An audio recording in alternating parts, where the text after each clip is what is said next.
बिस्मिल्लाहिर्रहमानिर्रहीम। अस्सलामुअलैकुम वरहमतुल्लाहि वबरकातुह। T3 एकेडमी के यूट्यूब चैनल पर देखने वाले हमारे तमाम व्यूअर्स, मैं आप सबका इस्तकबाल करता हूं। आज का जो हमारा टॉपिक है वो है टू बी और नॉट टू बी। टॉपिक के बारे में हम कुछ ही देर में डिटेल में जानेंगे। उससे पहले मैं कुछ देर आपके साथ एक मौजू पर बात करना चाहता हूँ और वो मौजू को मैं एक सवाल के साथ शुरू करना चाहता हूँ। सवाल ये है कि अगर मैं कहूँ कि हमारे पास एक एसेट है, एक बहुत ही वैल्यूएबल और प्रेशियस एसेट है जिसका हम खुद इस्तेमाल नहीं कर रहे हैं बल्कि हम उसे दूसरों के हवाले कर रहे हैं, तो आप क्या कहेंगे इस बारे में? क्या आप इसे नादानी नहीं समझेंगे? क्या आप इसे बेवकूफ़ी नहीं समझेंगे? क्योंकि हमारे पास ये एसेट है, हम खुद उसका इस्तेमाल नहीं कर रहे हैं बल्कि उसे हम दूसरों के हवाले कर रहे हैं। तो ये जो एसेट है जिसके बारे में मैं बात करने वाला हूँ वो है हमारी थिंकिंग एबिलिटी। आज मामला ऐसा हो गया है जैसे हमने हमारी जो थिंकिंग एबिलिटी है उसे हमने दूसरों के हवाले कर दिया है, as if we have rented it out. आज ऐसा हो गया है कि जैसे हम टेक्नोलॉजी के ग़ुलाम बन चुके हैं। कोई भी चीज़ को लेकर सोचना हो तो हम खुद पहले नहीं सोचते हैं बल्कि हम डायरेक्ट उसे गूगल करते हैं। तो ये मैं कह सकता हूँ कि ये एक नाइंसाफ़ी है। ये जो हमें एसेट मिला है, ये जो थिंकिंग एबिलिटी हमें दी गई है खुदा के तरफ से, हम उसका सही इस्तेमाल नहीं कर रहे हैं। और यही जो नाइंसाफ़ी और ये जो इनजस्टिस हम अपने थिंकिंग एबिलिटी के साथ कर रहे हैं, यही वजह है कि आज लोगों में से क्रिएटिविटी या thinking out of the box, ये जो कैरेक्टरिस्टिक्स हैं, ये धीरे धीरे वैनिश होते चले जा रहे हैं। इसी मौजू से मुताल्लिक़ अगर आप एक तफसीली वीडियो देखना चाहते हैं तो आप खुद हमारे चैनल पर think do not become slaves of technology and blind followers, ये वीडियो को आप देख सकते हैं और इसके ज़रिए से आप समझ सकते हैं कि कैसे हम अपने थिंकिंग एबिलिटी का ऑप्टिमम यूज़ कर सकते हैं। आज का ये जो वीडियो है ये एक इन्विटेशन है कि हम अपने थिंकिंग एबिलिटी का ऑप्टिमम यूज़ करें, हम रिफ़्लेक्ट करें, हम कॉन्टेम्पलेट करें जो अलग अलग चीज़ें हमारे आसपास होती हैं या हमारे लाइफ में जो कुछ होता है, हम रिफ़्लेक्ट करें और उसके ज़रिए से इबरत हासिल करें, लेसन्स डिराइव करें।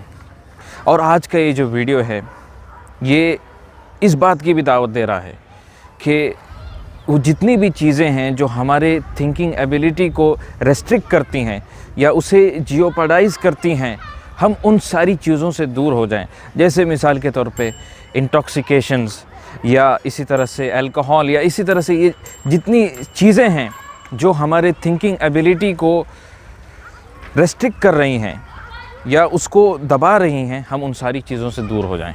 ज़िंदगी में बहुत सारी ऐसी चीज़ें हैं जो बिल्कुल ऑब्वियस होती हैं लेकिन हम उन चीज़ों को मिस कर जाते हैं।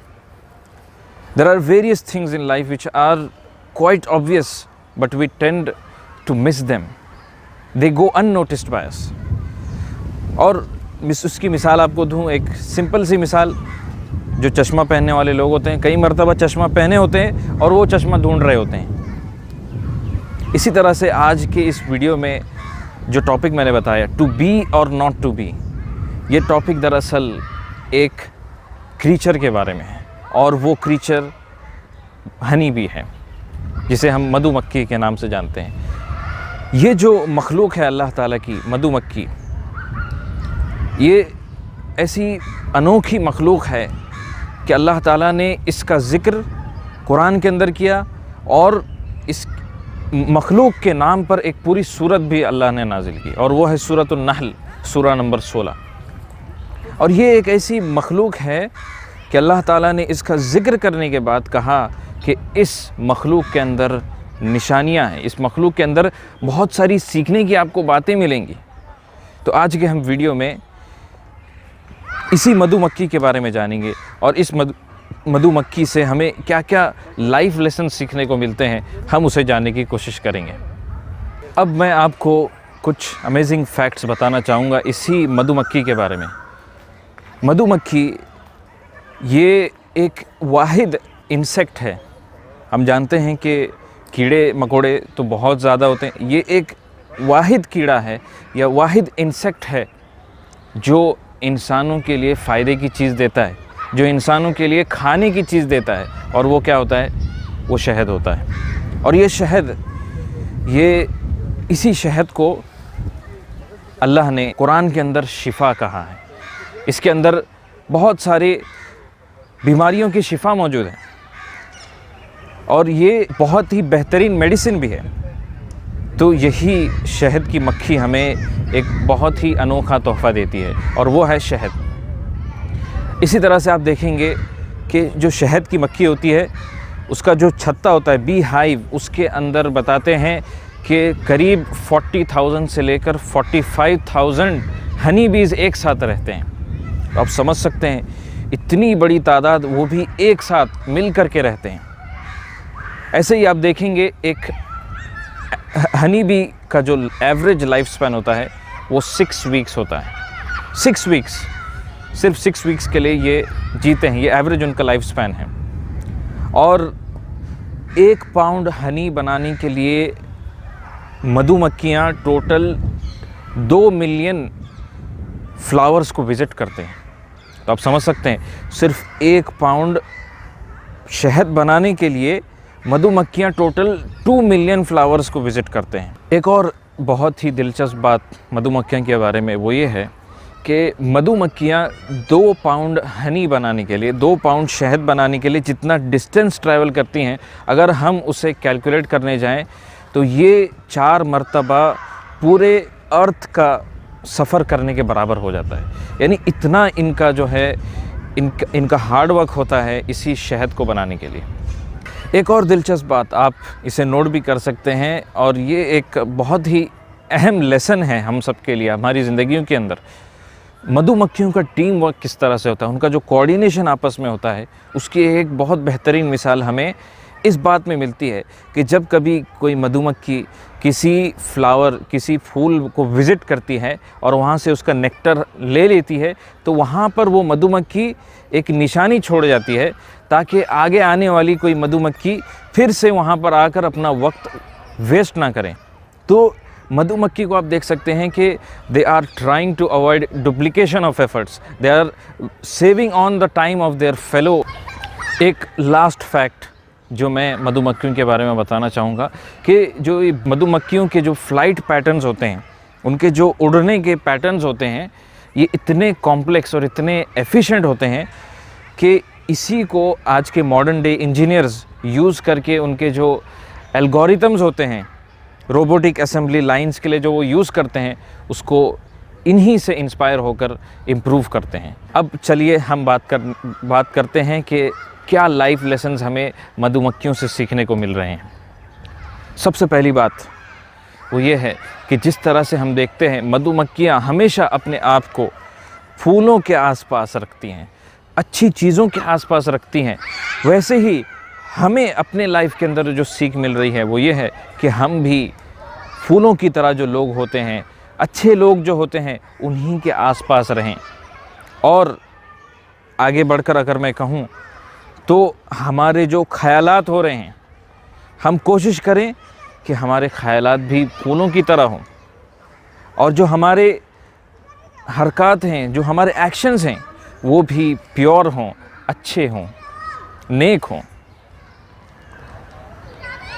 अल्लाह के रसूल सल्लल्लाहु अलैहि वसल्लम, प्रॉफिट मोहम्मद सल्लल्लाहु अलैहि वसल्लम की एक बहुत ही बेहतरीन हदीस है जिसमें उन्होंने कहा मोमिन की मिसाल एक मधुमक्खी की तरह होती है कि वो सिर्फ़ तैयब चीज़ खाती है, यानी प्योर चीज़ ही को खाती है और प्योर चीज़ ही बाहर निकालती है अपने से। और जब कभी वो किसी फूल पर बैठती भी है तो वो उस फूल को टूटने नहीं देती, उसे बर्बाद होने नहीं देती। तो ये एक बहुत ही इंस्पायरिंग शॉर्ट लेसन है जो हमें मधुमक्खियों से सीखने को मिल रहा है। और एक और आखिरी बात, ये है कि जिस तरह से मधुमक्खी अंदर से भी और बाहर से भी पाक और साफ़ होती है, अच्छाई से भरी होती है, वैसे ही हमें भी अपने अंदर को भी साफ़ रखना है और अपने बाहर को भी साफ़ रखना है। हमारे जो दिल में नीयतें हैं, नीयतों को हम साफ़ रखें, दिलों में जो हम सोच रहे हैं उसे हम साफ़ रखें, और जो हम बाहर करके भी दिखा रहे हैं, जो हमारा आउटवर्डली अपीयरेंस है, ये भी पाक और साफ़ होना चाहिए। और जिस तरह से ये मधुमक्खियाँ सिर्फ़ अच्छी चीज़ों के आसपास आपको दिखेंगी, आपको कभी भी कोई मधुमक्खी कूड़े कचरे के आसपास कभी नहीं दिखेगी। वैसे ही हमें भी जो सीख मिल रही है कि हमारे जो थॉट्स हैं, हमारे जो एक्शंस हैं, हमेशा प्योर हों, हमेशा अच्छी चीज़ों के आसपास हम सोचें, अच्छे लोगों के आसपास हम रहें। मक्खियाँ की तरह ना बने जो कि सिर्फ़ गंदगी के आसपास अपने आप को रखती हैं। आप यहाँ से एक बहुत ही अहम लाइफ लेसन आप लेकर जा सकते हैं। लास्ट में मैं अपनी बात को कंक्लूड करने से पहले बस एक और बहुत ही इंस्पायरिंग लाइफ लेसन आपके सामने रखना चाहूँगा। आप देखते हैं मधुमक्खियाँ अपना छत्ता बनाती हैं, अपना हाइव बनाती हैं, और होता यह है कि जब अच्छी तरह से बन जाता है और जब वो शहद से पूरा भरपूर हो जाता है तो इंसान आता है, उसे पूरी तरह जला देता है, उसे पूरी तरह जलाकर उसके अंदर का सारा शहद ले लेता है। तो क्या मधुमक्खियाँ यहाँ पर हार मान जाती हैं? क्या मधुमक्खियाँ यहाँ पे कहती हैं कि सब ख़त्म हो गया? बिल्कुल ऐसा नहीं होता, बल्कि होता यह है कि मधुमक्खी फिर से अपने उस काम में लग जाती है, फिर से एक नया छत्ता तैयार करते हैं, फिर से उसमें शहद लेकर आते हैं। यानी जो इनका फ़ायदा पहुंचाने का ये जो काम है, ये रुकता नहीं है। वैसे ही ज़िंदगी में भी कभी भी कोई सेटबैक आए, कभी भी कोई हमें कोई चैलेंज आए, और अगर हम उस चैलेंज से डिफीट हो जाते हैं तो कभी हार मत मानिए, नेवर डिस्पेयर। और इस मधुमक्खी, इस छोटे से मखलूक से जो है आप इबरत हासिल कीजिए।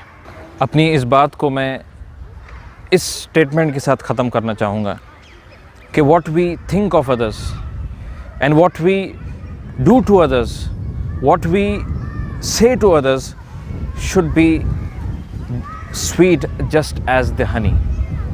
अपनी इस बात को मैं इस स्टेटमेंट के साथ ख़त्म करना चाहूँगा कि हम जो कुछ लोगों के बारे में सोच रहे होते हैं, जो कुछ लोगों से हम कहते हैं या जो कुछ लोगों के साथ हम करते हैं, वो बिल्कुल शहद की तरह होना चाहिए। शहद की तरह, शहद में जिस तरह से शिफा होती है, वैसे ही हमारे करतूत भी होने चाहिए, वैसे ही हमारी सोच भी होनी चाहिए, ताकि लोगों के जो स्पिरिट्स हैं वो उभर सकें, लोगों के जो स्पिरिट्स हैं वो ताकतवर बन सकें। और लास्ट में मैं इमाम हसन बसरी रहमहुल्लाह, उनका एक कॉल है, उन्होंने कहा कि we should be selective in what we say just as we are selective in what we eat. उन्होंने क्या कहा कि जिस तरह से हम खाते वक्त सिलेक्टिव होते हैं, हमारी अपनी चॉइस होती है, हम जो खाना चाहें वो खाते हैं, वैसे ही हम जब बात भी करें तो हम सिलेक्टिव रहें, हम सोच समझ के बात करें। इसी के साथ मैं आज के इस वीडियो को यहीं पर ख़त्म करूँगा, ये कहते हुए कि हम इस मधुमक्खी, ये जो अनोखी मखलूक है, इससे हम इबरत हासिल करें, जिसके बारे में अल्लाह ने खुद कहा कि इसके अंदर सोचने वालों के लिए बहुत सारी निशानियां हैं, बहुत सारी इबरत हैं। इन्न फ़ी ज़ालिका लआयतन लिक़ौमिन यतफ़क्करून, कि इस मधुमक्खी के अंदर निशानियां हैं सोचने वाले लोगों के लिए। व आखिरु दावाना अनिल हम्दुलिल्लाहि रब्बिल आलमीन। अस्सलामु अलैकुम व रहमतुल्लाहि व बरकातुहू।